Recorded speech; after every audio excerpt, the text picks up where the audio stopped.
Okay, चलिए अब हमारे साथ प्रकाश सॉरी दीपक शिनॉय जुड़े हैं, कैपिटल माइंड के फाउंडर और CEO. Deepak ji, good afternoon. ये निफ्टी 25,000 क्यों नहीं तोड़ रहा है, और ये एफआई हमारी मार्केट में क्यों इतना सेलिंग कर रहे हैं? क्या दिक्कत है इन्हें? नहीं नहीं, आई थिंक एफ आई की जो सेलिंग हो रही है, आई थिंक मोस्टली इसलिए हो रही है क्योंकि मोस्टली मोस्टली जो वर्ल्ड वाइड जो इश्यूज है इन terms of whether it is Trump या फिर कोई जियोपॉलिटिकल इश्यूज होंगे, उसकी वजह से शायद उन वो बेच रहे होंगे। लेकिन मुझे ये लगता है कि डोमेस्टिक बाइंग बहुत स्ट्रांग है, और आई थिंक उसी की वजह से markets have not fallen too much. नहीं तो अगर एफआईएस इतना बेच रहे होते अगर 10 साल पहले, तो आपने अब 20% 25% का ड्रॉप देख लेना था। इस बार ऐसा नहीं है कि मतलब हम तो we are less than 5% away from all time high. तो मतलब और अगर आप आज भी अगर आप स्मॉल कैप और मिड कैप देखें तो वो बेटर कर रहे हैं। यूजली वो डोमेस्टिक म्यूचुअल फंड्स और डोमेस्टिक इन्वेस्टर्स ही खरीदते हैं मोस्टली। तो शायद थोड़ी देर और ऐसे ही रहेगा। डोमेस्टिक बाइंग स्मॉल और मिड कैप्स में जारी रहेगी। शायद निफ्टी थोड़ा सा वीक रहेगा, लेकिन जब जब ये जो टेंशन्स हैं या टैरिफ्स का जो इश्यूज हैं वो ठीक हो जाएंगे, तो आई थिंक इंडिया में भी फॉरेन इन्फ्लोज भी वापस फ्लो होना स्टार्ट करेंगे। तो आई थिंक हमें थोड़ा सा बस पेशेंस रखना चाहिए।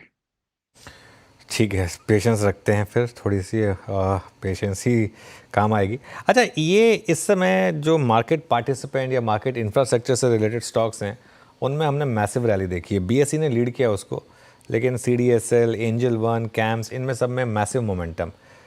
यहाँ क्या भी होगा आपका?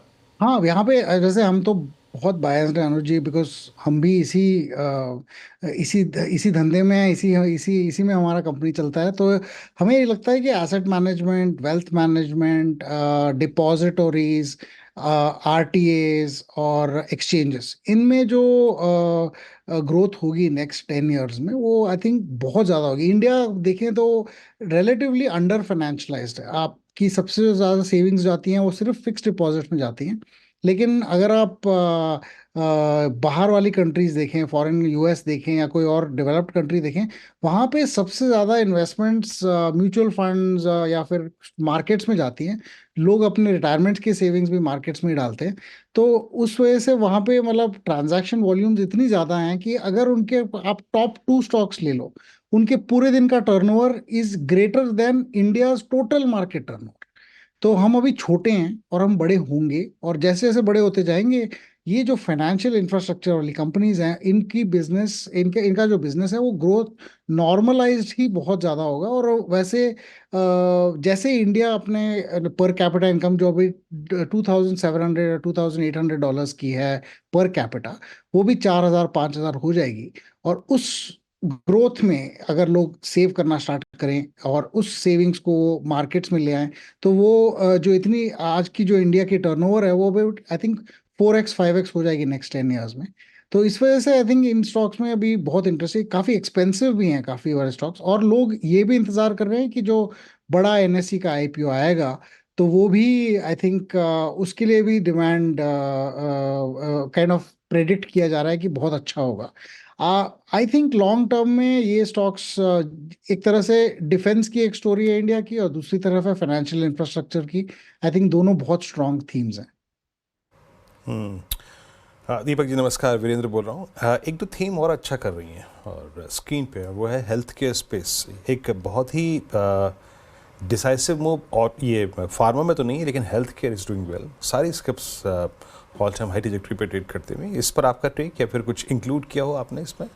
हाँ, इसमें हमें थोड़े से स्टॉक्स हैं। मैं स्टॉक स्पेसिफिक तो नहीं जाऊंगा वीरू जी, बट ये जरूर कहूंगा कि जिस तरह से इंडिया मतलब फाइनेंशियलाइज हो रही है एक तरह से, उस तरह से आई थिंक लोग दो चीजें कर रहे हैं। यूजुअली हॉस्पिटल्स में लोग इमरजेंसीज के लिए जाया करते थे सिर्फ, लेकिन लोग अब इलेक्टिव सर्जरीज भी कर रही हैं। जो सर्जरीज की वो लोगों ने बोला होगा कि शायद ज़रूरत उतनी इमरजेंसी ज़रूरत तो नहीं है, लेकिन आपको कभी तो कराना ही पड़ेगा। उसके लिए भी अभी हॉस्पिटल्स अपने फैसिलिटीज़ बेटर कर रही हैं। और दूसरी बात ये कि जैसे जैसे इंडिया की पॉपुलेशन इतनी ज़्यादा है कि हमारे डॉक्टर्स काफ़ी एक्सपीरियंस्ड है बहुत रेंज ऑफ डिसीजेज में और क्योर्स में और ट्रीटमेंट में।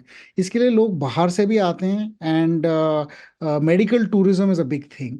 सो इस वजह से I think health care is a long term theme. अब जो आजकल में हो रहा है आई थिंक वो ट्रेंड्स कुछ और रीजंस भी होंगे। लोग कह रहे हैं कि कोविड आ गया वापस, या कुछ आ गया, या इसकी वजह से शॉर्ट टर्म कोई थीम हो सकता है, लेकिन लॉन्ग टर्म में India is requires at least 5x the number of beds. मतलब आज की जो बेड्स हैं टोटल, उसके उसके उसका अगर 5 गुना गुना होगा तो ही India will be completely better covered in terms of hospitals. और छोटे और बड़े हॉस्पिटल, छोटे शहर बड़े शहर, इन सब में आई थिंक अपॉर्चुनिटी है। हमारे हॉस्पिटल जो नेटवर्क है वो बहुत छोटी है। अब ऑर्गेनाइज हॉस्पिटल नेटवर्क, बहुत सारे इंडिविजुअल क्लिनिक्स होंगे या फिर छोटे से नर्सिंग होम होंगे जो आई थिंक छोटी सिटीज़ में बहुत बेटर करती हैं। बट ये भी कंसोलिडेट होंगे और बड़े बड़े ब्रांड्स मिल के इनको मतलब शायद अक्वायर करेंगे या फिर इनके साथ ग्रो करेंगे। तो मुझे लग रहा है कि आई थिंक यहाँ भी प्ले लॉन्ग टर्म ही है। बस इसमें बहुत सारे थोड़े से कॉरपोरेट गवर्नेंस इश्यूज हुआ करते थे थोड़े से ग्रुप्स में। और बाकी जो many of them were become real estate place also. तो वो जो पुराने प्रॉब्लम्स थे वो शायद आज नए जो प्लेयर्स आए हैं उन्होंने उसको क्लीन कर दिया। And some of them are owned and held by promoted by doctors. तो इसकी वजह से I think things have changed. Long term में मुझे ये भी लग रहा है कि आई मीन ये थीम अच्छा होगा। बहुत एक्सपेंसिव हैं थोड़े से हॉस्पिटल्स, और कुछ हैं जो आई मीन रीजनेबल ट्रेड कर रही है लेकिन ग्रो भी कर रही है 25-30% पर ईयर। अच्छा दीपक जी, मैं एक और चीज़ बताऊँ मैं आपको, जो जो चीज़ मैंने दिल्ली एनसीआर में विटनेस भी की है और ये ग्राउंड रियलिटी है। अब जो नए घरों के दाम जो है, रियल एस्टेट प्राइसेस इतने बढ़ गए हैं कि एक टेंडेंसी और लोगों की बढ़ गई है कि एग्जिस्टिंग होम को आप इम्प्रूव करें। और मैं देख रहा हूँ, मैंने ये प्रचलन बहुत है 1 साल से। तो ये ठीक है, रेट कट होगा तो रियल एस्टेट को आप एक एडवांटेज देते हैं, but what about home improvement? Look at Astral, Century Ply, Polycab, Havells. यहाँ पर आपने लोग क्या व्यू बना रहे हैं इस वक्त?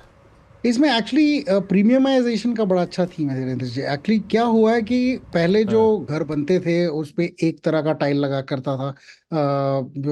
अभी आपके पास इतने चॉइसेस हैं, अगर आप मार्केट में जाएं तो हर चीज़ के लिए, bathroom fittings to tiles to electrical fittings, हर चीज़ में इम्प्रूवमेंट्स आप कर सकते हो। लेकिन लोग यूजली जो घर अपग्रेड कर रहे थे कि एक घर बेचो और नया घर खरीदो, वो जैसे आपने कहा शायद कर नहीं सकते हैं, लेकिन अपने घर को आप डेफिनेटली बेटर बना सकते हो in in lot of simple ways. और काफ़ी जो इसमें कंपटीशन हुआ करता था पहले चाइना से आता था। तो आपने अगर होम इम्प्रूवमेंट की चीज़ें अगर लेनी है तो मोस्टली आप चाइनीज़, वो कोई तो इम्पोर्ट करके वो दुकान से बेचता था। अभी वो इम्पोर्ट भी थोड़े से कम हो गए हैं और प्राइस कंपेटिटिव हो गई है इंडिया इन रिलेटिव टर्म्स। तो in that sense choices for Indian companies, जो इंडियन कंपनीज बनाती हैं और उसकी सर्विसिंग जो होती है वो उससे बेटर हो गया। लेकिन ये बहुत स्लो गेम है, इसमें आई थिंक ये कोई सडन जंप नहीं आएगा। ये बहुत धीरे से ग्रो होता है। और एक टाइम था जब कंपनी जैसे कजारिया है या फिर कोई बाथरूम फिटिंग्स वाली जो कंपनीज हैं, उनमें लाइक 2-3 साल कंटिन्यूअस रैली चली क्योंकि लोग वहां पे अपग्रेड कर रहे थे। लेकिन आई थिंक अभी कोई ऐसा थीम नहीं नजर आ रहा है other than may be electronics, जहाँ पे लोग अपने घर में इलेक्ट्रॉनिक्स इंक्रीज करे जा रहे हैं। ऑटोमेटिक फिंगरप्रिंट वाले लॉक्स लगा रहे हैं या फिर those kind of things, cameras लगा रहे हैं या फिर electrical equipment controlled by hand movements, ये वाले मतलब ये वाले इम्प्रूवमेंट्स हो रहे हैं। वहाँ पे थोड़ा सा शायद आई थिंक रैली का स्केल है, but rest of it I think will grow very good pace, maybe 12-13%, so not 25-30%। तो you should also value these companies like that कि 12-13% पे ही ग्रो होंगी। ओके मीन भाई, एक बार जरा वो हिंदुस्तान जिंक और वेदांता वापस लेकर आइए। हिंदुस्तान जिंक में एक बहुत बड़ा बिजनेस सिल्वर का भी है, तो इस वजह से आप इस तरीके का मूव वहाँ पर देख रहे हैं। और ये देखिए अब और बढ़ता हुआ 4%। और वेदांता हम बात कर रहे थे कि अगर 440 क्रॉस करेगा तो बड़ा मूव आएगा, लग रहा है तैयारी कर रहा है। 437.60 तो हो ही गया, और उसके बाद जब से वो पिक किया तब से अच्छा मोमेंटम यहाँ पर आ रहा है। मेटल स्टॉक्स में क्या व्यू होगा आपका दीपक जी? जैसे मैं ऑनेस्टली अनुज जी, हम बिल्कुल मेटल स्टॉक्स में ज़्यादा इंटरेस्ट नहीं रखते हैं। जहाँ आई थिंक इनको कोई ट्रेडिंग फिलोसफी से देखा जाए तो आई थिंक उसमें अपॉर्चुनिटीज बन सकती हैं एट डिफरेंट टाइम्स, बट हमें लगता है लॉन्ग टर्म में ये कमोडिटीज हैं। इनमें आप इसका जिंक ले लो या किसी और का जिंक ले लो, कोई ज़्यादा फर्क नहीं है। आपके पास थोड़ा सा मार्केट प्रेजेंस होगा या थोड़ी सी मोनोपोली होगी, पर उसमें भी आप अपने प्राइसेस को ज़्यादा नहीं बढ़ा सकते हो। आपके मार्जिन्स बहुत ही कम रहेंगे और इसमें मार्जिन्स भी फ्लक्चुएट होंगी, कभी ज़्यादा होंगी कभी कम होंगी, बट ज़्यादा यहाँ पे ग्रोथ नहीं नज़र आ रहा है। हम ग्रोथ स्टोरीज को हम ज़्यादा पसंद करते हैं और यहाँ पे ग्रोथ है 8-10% के करीब। इसीलिए हमें लॉन्ग टर्म में कोई पसंद नहीं है। पर ट्रेडिंग प्लेस हमेशा आई थिंक कभी भी किसी भी तरह से आ सकती हैं। और इसमें मैं सारे ऑयल एंड गैस प्लेस को भी इंक्लूड करूंगा, क्योंकि क्रूड ऑयल के प्राइसेस भी ऐसी ही हैं। World wide demand for commodities अब शायद कम हो रहा है, क्योंकि वर्ल्ड वाइड जीडीपी थोड़ी सी स्लो हो रही है। अब उसकी वजह से आपके इंडियन प्लेयर्स को भी I think down stream effect हो सकता है। और इसीलिए मुझे नहीं लगता कि यहाँ पे स्टोरी लॉन्ग टर्म है। शॉर्ट टर्म में बिल्कुल पोजीशन बन सकते हैं, लेकिन हम लॉन्ग टर्म स्टोरीज में ज़्यादा ध्यान देते हैं। शॉर्ट टर्म तो मोर ऑफ चार्ट देख के आपको पता चलेगा कौन सा खरीदना है कौन सा नहीं खरीदना है। बिल्कुल 440 क्रॉस कर दिया वैसे बाय द वे वेदांता ने, तो वो 5 रुपये का मूव आ गया है। जब हमने वो स्पॉट किया था कि अगर हिंदुस्तान जिंक आपने मिस कर दिया तो वेदांता को चाहे तो चेज़ करें। ये देखिए क्या शानदार मूव इस समय, पिछले 1 घंटे का मूव क्लियरली इन्हीं 2 स्टॉक्स में है। एक और स्टॉक जिसमें फ्रेश ब्रेकआउट आ रहा है वो है भारत इलेक्ट्रॉनिक्स, BEL, वापस ऑल टाइम हाई पर। BEL का इंटरडे चार्ट लेकर आइए। ये देखिए ये स्टॉक का दीपक जी क्या शानदार मूव रहे हैं डिफेंस में पिछले 1 महीने में। अब इन लेवल्स पर क्या व्यू होगा आपका? हाँ, ऐसे यहाँ तो बहुत लॉन्ग टर्म अच्छी अपॉर्चुनिटी। सिंपल सी बात है कि इंडिया वर्ल्ड की सेकेंड लार्जेस्ट आर्म्स इंपोर्टर है, मतलब डिफेंस इंपोर्टर है वर्ल्ड, सऊदी अरेबिया के बाद। हम क्यों इतना इंपोर्ट करते हैं? और कभी भी अगर कोई वॉर होता है जहाँ पे इंडिया पार्टिसिपेट, बाकी सारी कंट्रीज बोलती हैं कि मतलब हमारे एनिमीज के साइड ले लेते हैं। तो हमें बाहर से नहीं इंपोर्ट करना चाहिए इतना ज़्यादा। ये गवर्नमेंट ने एक्चुअली 2 साल या 3 साल पहले उन्होंने आई थिंक अपना रुख बदल दिया था कि हम इतना नहीं इंपोर्ट करेंगे, डोमेस्टिकली मैन्युफैक्चर करेंगे। उस टाइम से अब तक कुछ स्टॉक्स ने 10x 10x 15x रिटर्न्स दिए हुए हैं, क्योंकि बस जो बाहर ऑर्डर्स जाया करते थे अभी वो डोमेस्टिक कंपनीज को दिया जा रहा है। और कुछ इसमें पीएसयूज भी हैं, और मोस्टली पीएसयूज हैं, बट काफ़ी प्राइवेट प्लेयर्स भी आ गई हैं। और इसमें अभी नई जो चीज़ें हैं, ड्रोन होगा या फिर सेमीकंडक्टर्स होगा जो जो डिफेंस में यूज़ होंगे, ये सब भी आई थिंक डोमेस्टिकली मैन्युफैक्चर होना स्टार्ट करेंगे। तो इसमें आई थिंक काफ़ी ज़्यादा स्कोप है लॉन्ग टर्म में। शॉर्ट टर्म में भी, क्योंकि अभी अभी हमने एक जियोपॉलिटिकल टेंशन देखा है और उसकी वजह से जो चेंज डिफेंस प्रोक्योरमेंट पॉलिसी में होगी वो और एक्सेलरेट होगी। और डोमेस्टिक वो बता भी रहे हैं कि देखिए हम इतने सारे ऑर्डर्स देंगे, आपकी बिडिंग स्टार्ट होगी और हम जिसको फास्ट ट्रैक करेंगे। तो जितना हमने बात किया है डिफेंस कंपनी से या फिर जो मैन्युफैक्चरिंग कंपनीज जो डिफेंस कंपनीज को सपोर्ट करती हैं, उनमें बस यही है कि लोग कह रहे हैं कि ऑर्डर्स का जो स्पीड है और जो टाइम फ्रेम है, जो पहले 1 साल 2 साल हुआ करता था, अब वो कह रहे हैं कि बहुत बहुत शॉर्टन हो गया है। तो मुझे लग रहा है कि यहाँ पे भी अपॉर्चुनिटी अभी भी है। लेकिन आपको ध्यान रखना पड़ेगा, ये 10 साल वाली स्टोरी है। ये स्टॉक प्राइसेस कभी भी इकोनॉमिक्स से कई ज़्यादा आगे जा सकती हैं। तो स्टॉक प्राइसेस पहले रिएक्ट करती हैं और इकोनॉमिक्स बाद में नज़र आता है। तो आपको प्राइस पे भी ध्यान देना चाहिए कि आप ओवर पे ना करें, कुछ कंपनीज ऐसी हैं। चलिए दीपक जी, बहुत बहुत शुक्रिया आप इस कार्यक्रम में शामिल हुए, सभी सेक्टर्स पे अपना पर्सपेक्टिव नज़रिया हमारे साथ शेयर किया। बहुत बहुत शुक्रिया इस कार्यक्रम में शामिल होने के लिए। निफ्टी 24,746 अनुज इस क्लोज